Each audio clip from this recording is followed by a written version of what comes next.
Eurton COVID-19 dela eta ez deku jairik. Nik eskatzen dotzuet responsablek izeti. Ez du bihar konfinamentu gehiago. Eta bete biduz Osakidetzaren aginduak.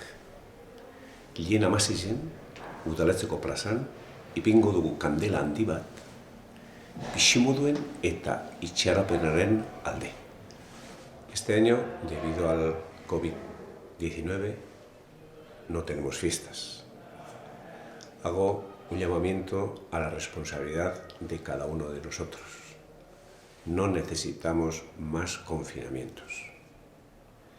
El día 16, San Roque, patrono de Guernica, colocaremos una vela de grandes dimensiones en favor de la vida y la esperanza.